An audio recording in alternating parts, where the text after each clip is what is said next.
Our first presentation of today will be returning to ArchivesSpace. The University of Illinois plan to migrate from Archon by 2027.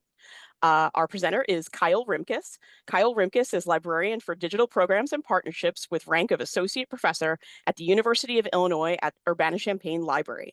In the library, he leads efforts to develop and sustain technologies and services for the long-term stewardship of digital collections and to integrate local technology and expertise into collaborative partnerships on the state, national, and international level. In his research, he focuses on the digital preservation of library collections and models for sustaining digital partnerships in libraries. The University of Illinois at Urbana-Champaign is embarking on a 2-year project to migrate all local instances of Archon to ArchivesSpace. In the early 2010s, they were closely involved with the initial development of ArchivesSpace and its migration tools from Archon. While they initially chose not to replace their own instances of Archon with ArchivesSpace, they now feel it is their best option for the future, especially in light of the development of ArcLight as a front end. In this talk, they will detail their 2-year plan for migration, which they have broken into a number of sub-projects. Thank you. Kyle, take it away. Thank you so much. Yeah, it's great to be here this morning and to be part of this meeting. So I'm gonna talk a little bit about our strange voyage to ArchivesSpace. So as you mentioned, the University of Illinois was one of the founding members of ArchivesSpace back in the day, about 10 years ago. And this was because we were the creators and still are and still use the software Archon for archival management. And ArchivesSpace was originally conceived as a tool to bring together the communities of Archon and the Archivist Toolkit. So the problem for us was around 2017, we had a bit of a grassroots rejection of ArchivesSpace, and at least in the version that it was back then, from our archivists who just loved this local tool that we had developed, Archon. And people just didn't quite take to the data model or the discovery interface, and our leadership deferred to them, and we decided not to adopt it back in 2017. But we're in, let me advance the slide. Okay, we are in 2025 now, and that decision is just not serving us. So Archon is kind of on its last legs. I know that there probably aren't too many places out there that are still running it. The version that we're running is on a very insecure old version of PHP, and we just don't have the wherewithal to overhaul it. Some of our plans to maybe integrate it into some of our other systems in a new version just are unrealistic. So we really need to adopt an open source product. So we did some research, looked into the landscape of where things are now, and ArchivesSpace really is the best option. So we contacted Lyrasis and said, would you have us back? And they said, yes, we'd be delighted for you to rejoin the community. And we were a bit nervous about it, but thank you. We're happy to be a part of this again. But this is going to be an enormous project. So we're basically projecting about 2 years for this. We've assembled an implementation team of people from the archive, special collections, IT, all really amazing colleagues here in the University of Illinois Library. And I'm coordinating this project.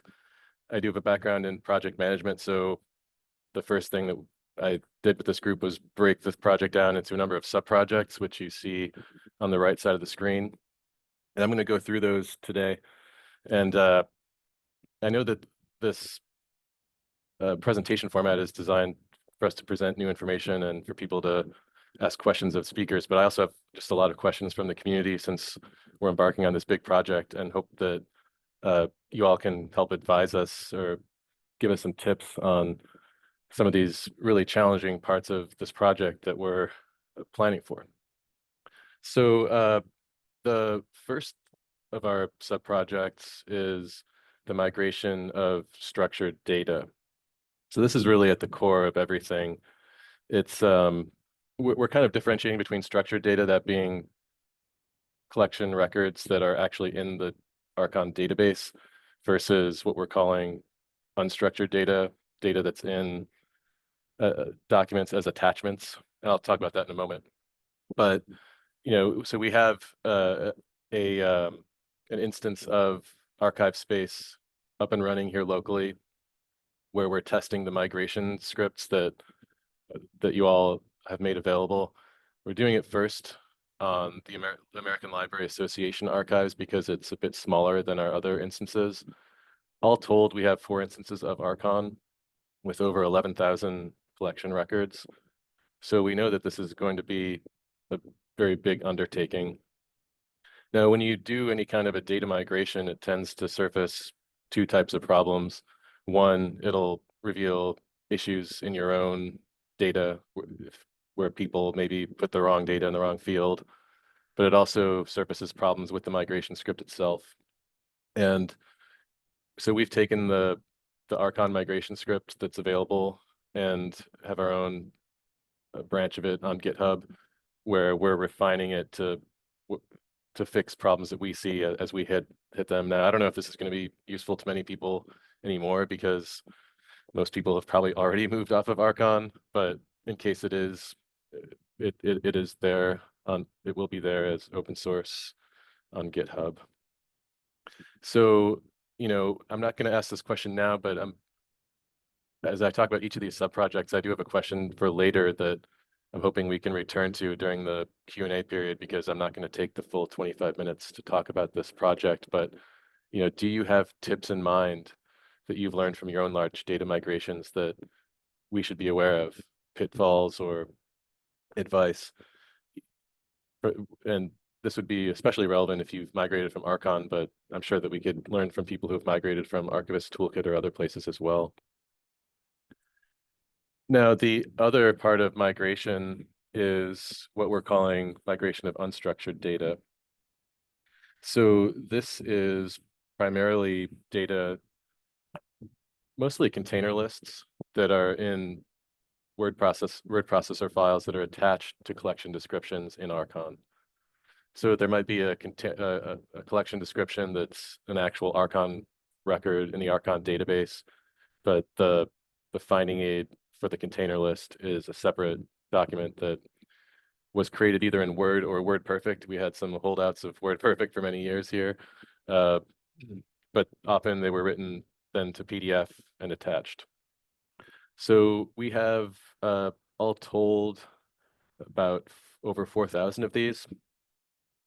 And Krista Gray is our archivist who's leading this piece of the puzzle, and she's come up with a really ingenious process, I think, to try and take this data and break it apart and bring it into the database. And this is important to us because one of the goals of our migration is to comply with ADA guidelines for accessibility that are now becoming requirements that we're all supposed to adhere to over the next 2 years. So we want our finding aids to be fully accessible to users who might be accessing them using screen readers. So it's important for us to do this. Now, the process that she's developed is going back to these original files where they're available, having a team of students to try and clean them up a bit so that they're more consistent across the board, writing them to HTML, and then feeding them through another set of scripts that will do pattern matching on that HTML for particular phrases that will indicate what sort of data is being presented, as well as analysis of indentation of the HTML, because that's often important in a container list, and trying to break that into CSV that can then be ingested into ArchivesSpace. So, you know, this, what she's doing is, to me, really impressive. It's just incredible. But I'm curious to know if other people have done similar work. Are there tools out there that other people have developed for this? Or is what we're doing the sort of thing that would be useful to give back to the community in some way? Is this kind of a problem that other people have that they could benefit from? Now, the next piece of the puzzle for our implementation is ArcLight. We're very intrigued by the way that ArcLight can be used to integrate with digital collections platforms and to try and create an integrated experience for the end user of browsing finding aids and digital content that's related to them. So we've been reaching out to people at various institutions who have implemented ArcLight and trying to learn how they do things. We're at the very kind of beginning of all this, but one part that concerns us is that we're very used to the way that in Archon, a change in the collection record gets reflected immediately in the end user discovery interface, which is sort of like the way that ArchivesSpace works too. But it seems that there's a great deal of variability in the way that other institutions push their EAD out to ArcLight. One place that we talked to said that they update it only once a month, whereas another, I think, said that they update it on a daily basis. So we're kind of investigating whether any of the solutions from the community will work for us, or if we'll have to do a very kind of go through a process to write and adapt our own instance of ArcLight. So since we're just learning what this is going to entail, what my question for later is whether anyone has suggestions on how best to keep the ArcLight front end in sync with regularly updated finding aids, because that seems to be at the crux of what we're trying to figure out here. We have a couple of other smaller projects that are not quite as far along. Like I said, we're envisioning this as a 2-year project that just began this calendar year. So one that we haven't planned out too much yet is the migration of digital objects. Archon has a very rudimentary digital library feature where you can upload a digital image that gets stored in the database and assign some metadata to it, and it gets displayed in the public interface. So we're going to embark on a process to inventory these and establish a path to get them out of Archon, deposit them most likely in our own digital collections platform, which is a separate system, and integrate those links back into the collection records. So if some of you have done work along these lines, there were some good presentations yesterday about metadata. Just be curious to know if you have certain things you would recommend we keep in mind when linking digital objects to ArchivesSpace records. We have, with a couple of the other smaller projects, one of them is, of course, training our local staff in how to use ArchivesSpace. This one we're also seeing as something that we'll tackle a little bit farther along after we've worked out many of the kinks of migration. But ArchivesSpace is different from Archon. It uses different terminology, has a different data model, which means that you sometimes have to do things in a different order. So we have a sub-project focused on learning these details and eventually training our staff on how to use the ArchivesSpace backend. So for those of you who have gone through this, what have you found is the best way to train staff on using ArchivesSpace if they're more used to using a different management system? I know there's a lot of great training materials, and some of our team members attended some of the Lyricist training on basic record creation that you all offered a couple of weeks ago and came back saying it was amazing. So we know that we want to benefit from those training opportunities and really appreciate that they're available. But that's on the horizon for us, as well as integrating with Aeon and Alma. So Aeon is our system, and many of you may know it as well, that patrons use to request items, and that is used for tracking where those materials are at any given moment in time. And Alma is our integrated library system. So we don't quite know what these integrations will look like. Hopefully they'll be not too complicated, but we do know that we need to evaluate where and how to integrate Aeon requests. Guessing this would be on the ArcLight level, just because it would happen, I'm thinking, when people, end users are actually discovering these records and requesting materials, but I don't fully know yet. We haven't worked out those details. But that's on the list for later in our process, as well as integrating with our library catalog Alma. So figuring out, how to make ArchivesSpace records searchable in the catalog. So if you have integrated ArchivesSpace with Aeon or Alma, which I'm sure many of you have, I haven't quite done a deep dive into all the public presentations, information about that. We'd be curious to know what you've done, how you've done it, and what you've learned, so that we could try and learn from you. And that's really where we are. That's the story so far. These are I kind of hope that we could have a bit of back and forth with the discussion. I know it might be a bit awkward with the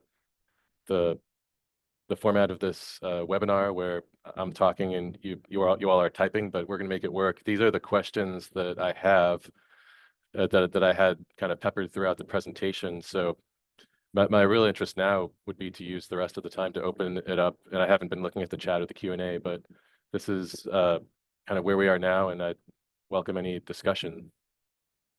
Awesome. Yeah, thank you, Kyle. Mhm. There's definitely some stuff already popping up in the chat. So if it works for you, what we can do is I can read what's in the chat and then you can respond to it, and we can kind of do it like that, if that makes sense. Yeah, that'd be great. Okay, yeah. And I know this format's a little bit different. So I see that there's questions in the Q&A, and then there's also people dropping comments into the chat. So I'll try to move between the two, according as things are coming in, and not let anything fall away. Perfect. But yeah, so right away, the first comment, and Jeek, and I know I butchered that name, I'm sorry. They say, we legitimately just migrated to ASpace from Archon last year, so you are not alone. I mean, we're What institution are you from? yeah, that would be great to know. She does say our instance is tiny in comparison, and we opted for Lyricist to host, so they did the migration of the structured data for us. But we've been slowly adding the unstructured Word document finding aids ourselves as we find time and various manual ways to better learn the ins and outs of ASpace. Again, we are a small private institution with limited tech skills, so our way is not necessarily scalable for a large institution. Good to know. Yeah. Good to know we're not alone.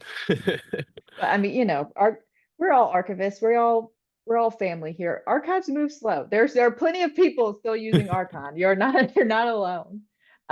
Marcellus says, pretty sure other folks would be interested in scripts transforming word processing files into CSV for ingest. Yeah, Marcella, that's an understatement. I had a feeling that would be the case. And when Krista showed us in one of our meetings how far she's come with her process, I was just kind of blown away. So I do expect that I mean, I asked that question expecting that the answer was yes, there would be interest in that. So I'm imagining that would be the sort of thing that we would end up presenting on at future meetings here or at FAA or something. I mean, you just teased that here, so please know you will need to. That's Sure. not the type of thing. Yeah, you got to share that. Yeah. Yeah. Emily does post, and Emily's from UNC. We created a Rails app that lets archivists control publishing finding aids to ArcLight. She and Don Lucas are going to be having a session later today about that. So Don chimed in. That session is at 12:05 EST, and it addresses the ArcLight ASpace updating syncing issue. So that's for everybody, but really for you. Yeah. That sounds fantastic. Yeah. Yeah, especially if it's an app that empowers the archivist to have some control over that. That sounds great. Really looking forward to your presentation. For sure. Kenton says, during the COVID lockdown, we started a project in which we manually transferred legacy finding aids to ArchivesSpace finding aids. We also used the opportunity to revise and improve legacy finding aids. We are a relatively small institution, so perhaps large migration isn't an option for us.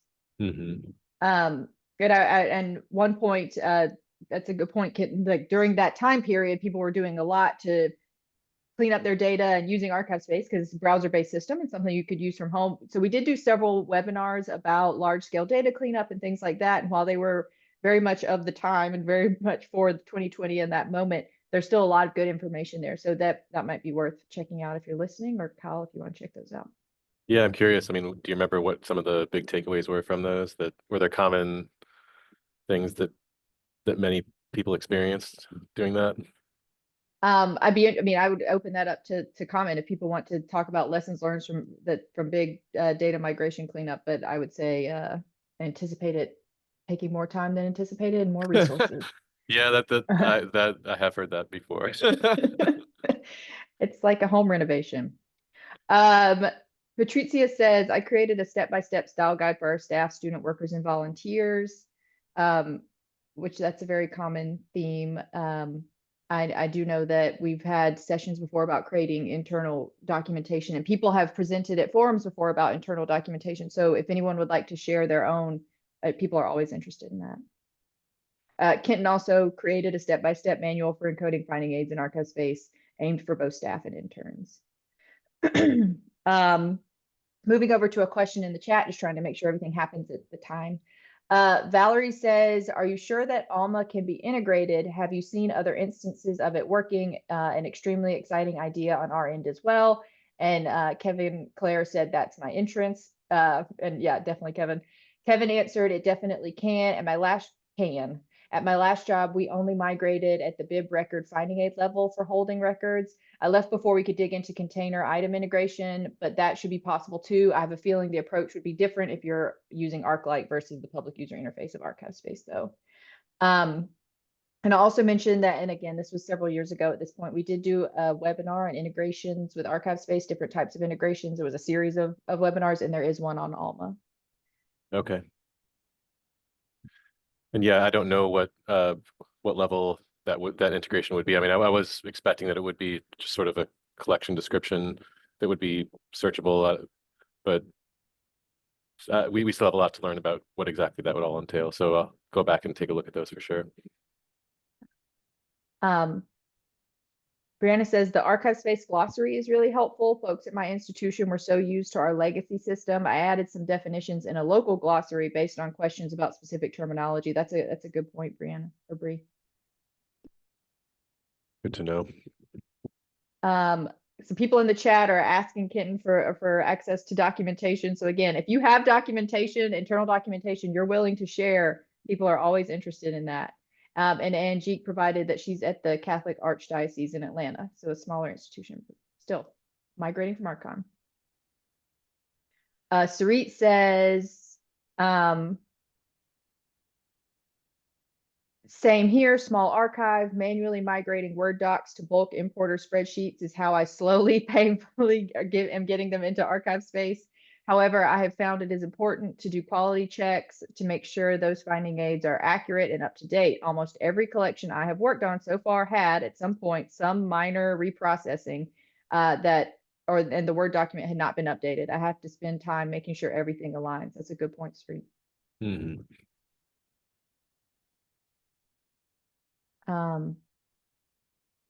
Let's see.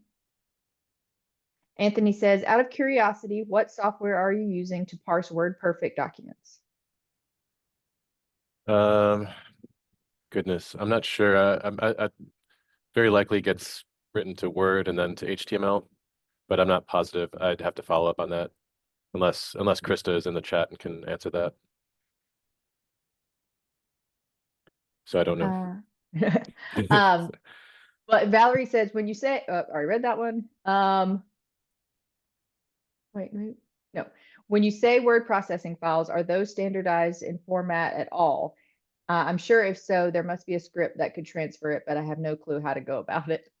Yeah, there's a fair amount of consistency, but as you can imagine, they're not all 100% consistent, but there is enough similarity in their formatting that and I think that Krista's team is trying to bring more consistency to their formatting so that they can go through this pipeline.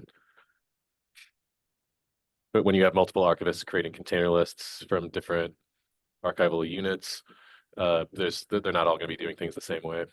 Oh yeah, for sure. Yeah. Oh wow, time really got away from us. Let's do a couple more minutes of Q&A, but this is great conversation in the chat.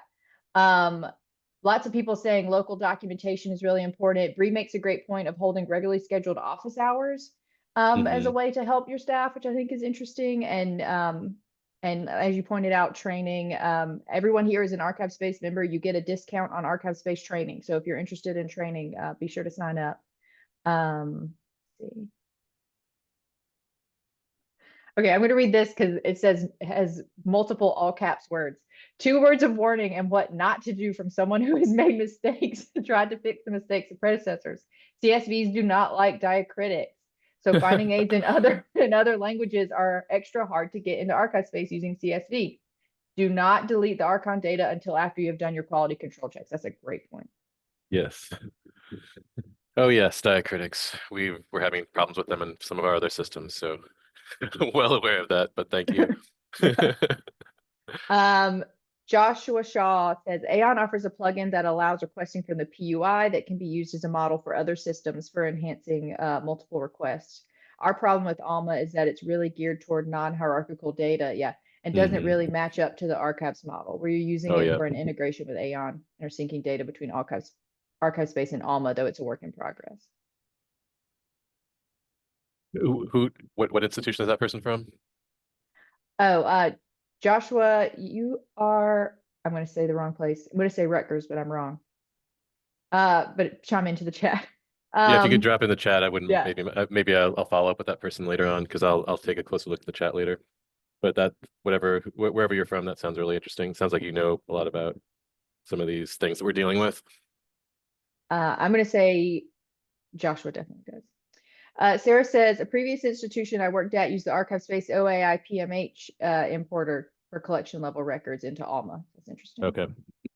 Yeah. All right, I'm going to read 2 more comments and then we're going to hold it because I'm seeing there are 25 more after that. This is great. Matthew Neely says, for our data migration at the Bodleian University of Oxford, we did most of our work in XML EAD and imported that way. Yeah, part of the reason was to help with standardization and then using some scripts to make bulk changes pre-import. We've also done conversion work on manual finding aids using the spreadsheet importer and also doing some work with OpenRefine recently. That's interesting. And we just learned about OpenRefine yesterday at the forum. Yeah, I could definitely see OpenRefine being useful for this. Oh yeah, and the and now we have bulk edit within the application, so that was not something that existed when Matthew was doing his migration, but could also be helpful in cleanup projects. And then Kevin says Harvard has a plugin for integrating with Aon 2. It's what we adapted at Penn State. I think it can be ported to other fulfillment systems and shared a link for that. So that's great. Oh, there's so many good comments here. I'm gonna go ahead and call it, but there's so much great stuff here. Please keep this conversation going in the chat, and Kyle, check it out for sure. There's a lot of good comments here, not just for you, but for anyone looking at a project like this. We've all been there